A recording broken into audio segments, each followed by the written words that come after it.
From the Twilight Saga's controversial portrayal of the Quileute tribe to ruining our childhoods with the live-action remake of Mulan, here are all the movies that received the most controversial backlash from fans. Starting with the Twilight Saga. Let's be real, who here hasn't seen the Twilight films? I mean, I was obsessed with Edward Cullen and his flashy looks back in the day. When Stephenie Meyer's best-selling book series got the big screen treatment, a lot of people were overjoyed, and some didn't care all that much. The more attention the movies got, the more backlash they got too, and people quickly began making fun of Kristen Stewart's supposedly emotionless face and bland acting. Even the die-hard Twilight fans were beginning to admit that the movies got way more success than they deserved. I mean, it won a couple of MTV Movie Awards after all. Kristen Stewart's acting and Edward Cullen's shiny skin weren't the only reasons why the movie got so controversial though. The film series also incorporated elements and symbology from the real-life Quileute tribe. Their home place, traditions, and history were all used in the saga. But ultimately, the small, struggling nation wasn't compensated financially at all. This tribe was made famous by Twilight, but not only were certain aspects of their history misrepresented, but they also did not receive any remuneration. The Quileute tribe has opened up about how the portrayal of their tribe and legends, as well as the commercial use of their name and culture without permission, has been something controversial for them. Stephenie Meyer, however, has said that her portrayal of the Quileute people is based on her own research and respect for their culture, and that she did not intend to offend or appropriate their traditions. Though, I don't think an apology could have fixed it. Another example of a controversial film, though, is a pretty long way from the fictional world of vampires and werewolves. The Interview. Of course, this film was bound to stir up some trouble with the masses. It revolves around two journalists who are recruited by the CIA in a secret plot to assassinate Kim Jong-un. It was condemned by North Korea, and they straight up banned the film, even threatening violence against cinemas that showed it. The film received a ton of backlash from the nation for sponsoring terrorism, and North Korea's UN ambassador even said that it should be regarded as an act of war. Yikes. It looks like Hollywood definitely got more than it bargained for with that film. The movie's production company, Sony, was hacked soon after, and a ton of confidential info was leaked online. And it looked like North Korea was directly involved. The producers and directors of the film had to be given full-time security following the release of the film, and it definitely took a toll on Seth Rogen, who claimed that the backlash put him off directing. He added that it felt like they burned their hands on the stove, and haven't directed a film since then. That's understandable, Seth, even though the film was kind of hilarious. Speaking of controversial films, and in stark contrast to the political satire that The Interview was, here's another film that stirred up some drama: Blonde. The biopic was based on the life of the American icon Marilyn Monroe, and was faced with backlash from a number of fronts. The film was accused of being sexist, and actress Emily Ratajkowski said that it promoted the fetishizing of female pain, even in death. Ouch. She released a TikTok video where she talked about how disgusted she was with the film, and other critics jumped on that bandwagon and slammed the film for being exploitative, as well as its representation of abortion. Planned Parenthood shared this view as well, claiming that the movie definitely had some anti-abortion elements. The organization's director said that it was a shame that the creators of the biopic chose to contribute to anti-abortion propaganda. But I guess the movies these days just love sparking debate. Just take House of Gucci, for instance. The biographical crime drama revolved around the Gucci dynasty and was heavily criticized by its family members once it came out. Following its release, the Gucci family issued a statement saying that the film was inaccurate and that the producers of the film did not bother to consult the heirs before talking about Aldo Gucci and other members of the family, who were described as ignorant and insensitive thugs. After seeing the first couple of stills from the movie, Aldo's daughter Patricia spoke on the behalf of the family and said that the film was stealing the identity of a family to make a profit. She added that her family had an identity and was entitled to their privacy. Patricia was was also enraged by the physical portrayal of her family members, saying that her grandfather was a very handsome man who was tall and elegant and had blue eyes. In the film, he's portrayed by Al Pacino, who, according to Patricia, was not very tall and portrayed as fat and short with sideburns in the film. She also thought that Jared Leto's performance in the film as her father was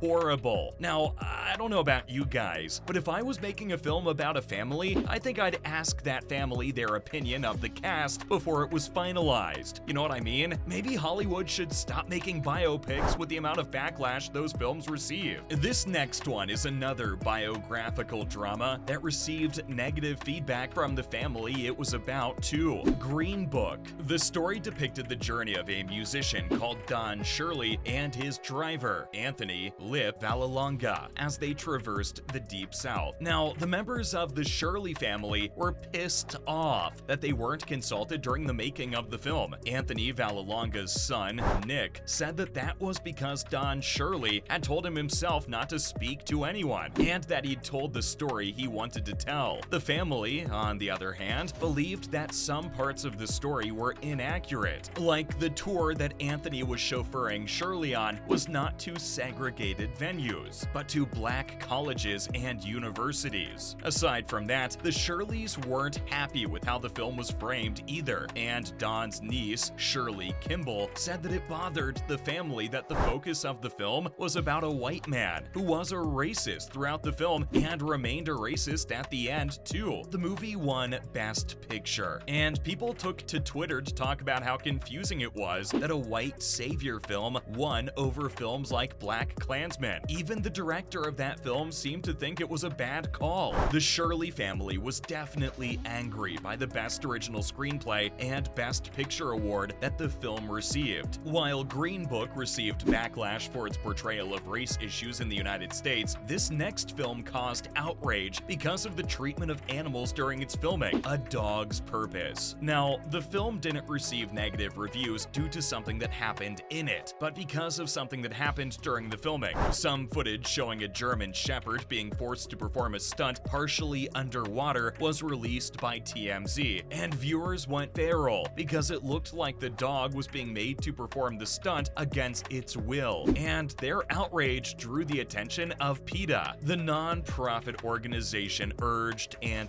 pleaded with its followers to boycott the film in order to send the message that dogs and other animals should be treated humanely and not like movie props. The production companies of the film, on the other hand, insisted that the teams followed the right protocols and created an ethical and safe environment for the animals. This was a pretty big controversy, but not as big as the one that took place during the live-action remake of the Disney classic Mulan. There were a number of complex aspects regarding the controversy surrounding this film, but a lot of the backlash came from the fact that the movie's main lead, Liu Yifei, declared her support for the Hong Kong police publicly, smack dab in the middle of the pro-democracy protests. People were pissed that she was advocating for right-wing groups, and her public statement sparked outrage. Pro-democracy activists tried to get the movie boycotted because of the actress endorsing police brutality in Hong Kong.